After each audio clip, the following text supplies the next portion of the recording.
ইস্টবেঙ্গলের স্ট্রাইকার সমস্যা কিন্তু এবার মিটতে চলেছে। দুর্দান্ত ব্রাজিলিয়ান প্লেয়ারকে সই করিয়ে বড় চমক দিল।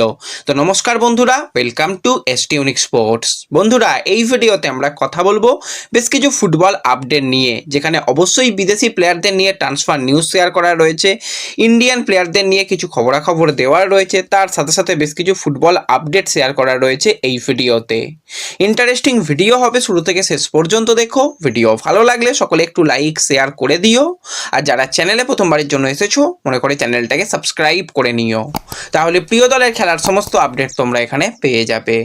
তো চলো আর দেরি না করে ভিডিও শুরু করা যাক। তো প্রথমেই যদি আমরা একটুখানি কথা বলি ইস্ট বেঙ্গলকে নিয়ে, তো ইস্ট বেঙ্গল কিন্তু উইন্টার ট্রান্সফার উইন্ডোকে কাজে লাগিয়ে তারা কিন্তু বিদেশি পরিবর্তনের রাস্তায় হেঁটেছে। দুই বিদেশি প্লেয়ার, স্ট্রাইকার পজিশনের প্লেয়ারকে ছেড়ে দিয়ে তারা ইউসুফ এজেজারিকে কিন্তু সাইন করিয়েছে। যেই ইউসুফ কিন্তু অনেক আগেই কলকাতায় আসার কথা ছিল, কিন্তু বেশ কিছু সমস্যার কারণে তার কলকাতা আসতে বেশ কিছুটা সময় লেগে গেল।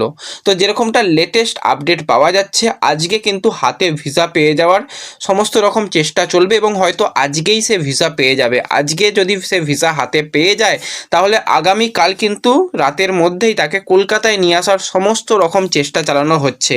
সব কিছু ঠিকঠাক থাকলে আগামীকাল রাতের মধ্যেই কিন্তু কলকাতায় চলে আসবে ইস্টবেঙ্গলের নতুন সাইনিং বিদেশি প্লেয়ার। এবার এই প্লেয়ারকে নিয়ে অন্তত প্রি সিজন করানোর মতন কিছু নেই, কারণ প্লেয়ারটা অলরেডি তার দলের হয়ে প্রত্যেকটা ম্যাচে 90 মিনিট করে খেলে এসেছে এবং সে রীতিমতন ফিট অ্যান্ড ফাইন রয়েছে, তাকে নিয়ে অসুবিধার কিছু জায়গা নেই। এবার টিমের সঙ্গে মানিয়ে নিতে একটু সময় দিতে হবে। তো ইস্টবেঙ্গল কিন্তু এখনও আইএসএল শুরু হওয়ার আগে দুটো প্রস্তুতি ম্যাচ খেলবে। তো সেই দুটো প্রস্তুতি ম্যাচে কিন্তু এই ইউসুফকে খেলানোর সমস্ত রকম চেষ্টা চলবে। তো গোকুলামের সঙ্গে কিন্তু একটা প্র্যাকটিস ম্যাচ খেলার কথা রয়েছে, যদিও সেই ম্যাচ কবে হবে তার কিছু এখনও জানা যায়নি, কিন্তু মোহামেডানের সঙ্গে 8 তারিখে প্রস্তুতি ম্যাচ খেলার কথা রয়েছে। যদি এদিক ওদিক হয় তো 8 তারিখে কিন্তু মোহামেডানের বিরুদ্ধে না খেলে যদি গোকুলাম রাজি হয়ে যায় তো 8 তারিখ গোকুলামের বিরুদ্ধে কিন্তু ইস্টবেঙ্গল খেলবে। তারপরে মোহামেডানের সঙ্গে খেলতে চাইছে, কারণ মোহামেডান দলের কাছে কোনো বিদেশি প্লেয়ার নেই। তো সেক্ষেত্রে খুব একটা চ্যালেঞ্জ ইস্টবেঙ্গল হবে না।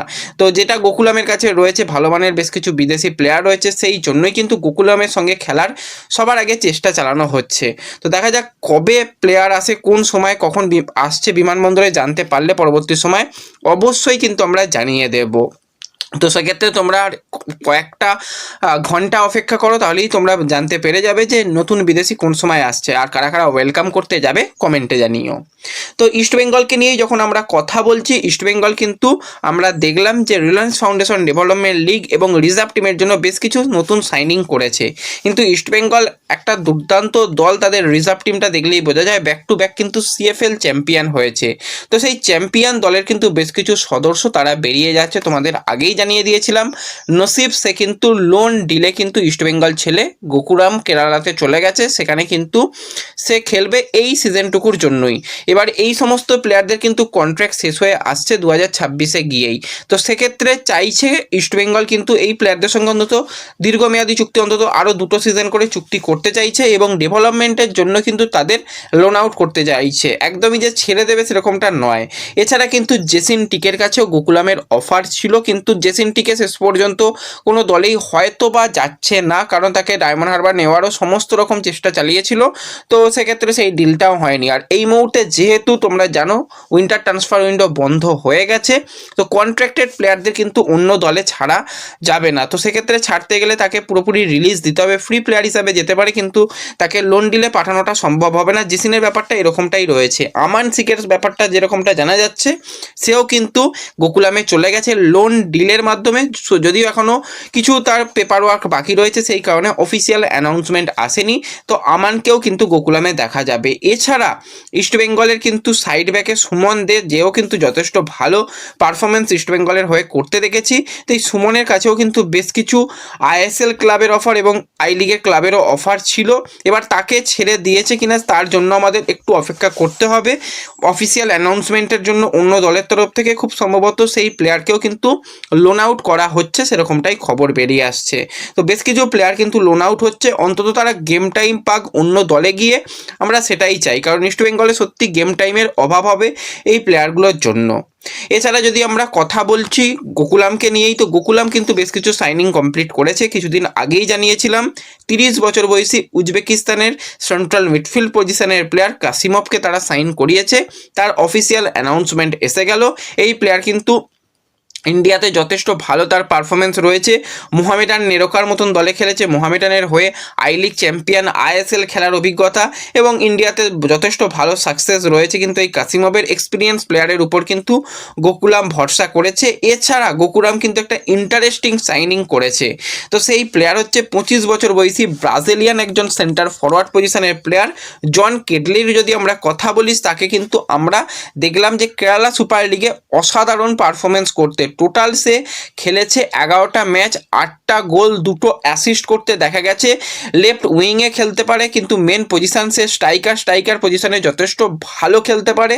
যেরকম কম এজের একজন প্লেয়ার এসে যেরকম পারফরমেন্সটা তাকে তুলে ধরেছিল দলের হয়ে যথেষ্ট ভালো। তো এই এক্সপিরিয়েন্স প্লেয়ারকে কিন্তু গোকুলাম কেরালা অফিসিয়ালি সাইন করিয়ে নিয়েছে। তো এই প্লেয়ারের খেলা দেখার জন্য আমি তো এখন থেকে মুখিয়ে রয়েছি, কারণ প্লেয়ারটার মধ্যে আমরা দেখতেই পেলাম যে কেরালা সুপার লিগে অসাধারণ ছন্দে ছিল, যথেষ্ট ভালো করেছে। কেরালা সুপার লিগের থেকে আই লিগ বেশ কিছুটা আরও চ্যালেঞ্জ হবে।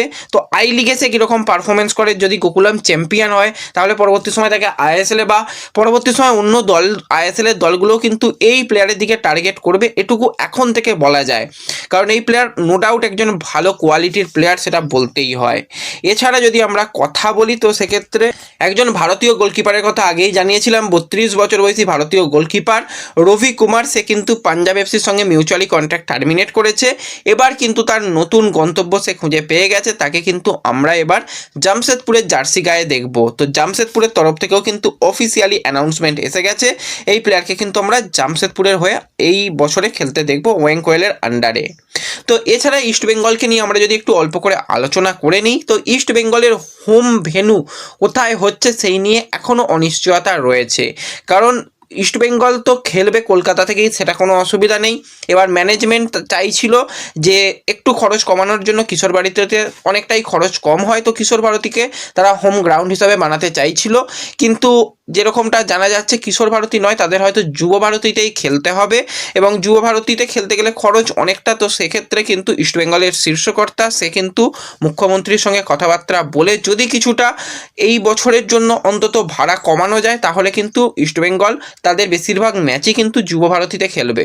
কারণ কিশোর ভারতীতে খেলতে গেলে অনেক রকম সমস্যা হতে পারে, অনেক যারা সমর্থকরা আছে কিশোর ভারতীতে ফেরার একটা সমস্যা হতে পারে, যাতায়াতের একটা সমস্যা হতে পারে, যেটা যুব ভারতীতে তুলনামূলক কম। তো সেই জন্যই কিন্তু একটা খুব তাড়াতাড়ি ইস্টবেঙ্গলের তরফ থেকে আবেদন যাবে মুখ্যমন্ত্রীর কাছে যে যদি আমরা এই মাঠটাতেই খেলবো, যুব ভারতীতেই খেলবো, যদি আমাদের ভাড়া কিছুটা কম নেওয়া হয় এই বছরটার জন্য, তাহলে কিন্তু সুবিধা হয়। তো যদি সব কিছু ঠিকঠাক থাকে তাহলে কিন্তু ইস্টবেঙ্গল যুব ভারতীতেই তাদের ম্যাচগুলো খেলবে। তো সেরকমভাবেই কিন্তু সূচি খুব তাড়াতাড়ি ঘোষণা হবে। সূচি নিয়েও যেরকমটা লেটেস্ট আপডেট বেরিয়ে আসছে, 7 অথবা 8 তারিখের মধ্যে অফিসিয়াল ফিক্সচার ঘোষণা হয়ে যাবে। এবং এখনও পর্যন্ত টিভিতে কোথায় আমরা খেলা দেখব কেউ জানি না। হ্যাঁ, সোনির নাম শোনা যাচ্ছে, যদিও যতক্ষণ না অফিসিয়াল হয় ততক্ষণ তো কিছু বলা যায় না। তো সেক্ষেত্রে ফ্যান করেও আবার 299 খরচা করতে হবে। দেখা যাক টিভিতে কোথায় খেলা দেখায়। টিভিতে দেখালে ভাই সব থেকে ভালো হবে, সেই দিকে আমরা অবশ্যই তাকিয়ে থাকবো। তো ব্যাস এই ভিডিওতে এই আপডেটগুলোই শেয়ার করার ছিল। ভিডিও ভালো লাগলে লাইক শেয়ার করে দিও, চ্যানেলে প্রথমবারের জন্য এলে সাবস্ক্রাইব করে নিও। দেখা হবে পরবর্তী ভিডিওতে। ধন্যবাদ।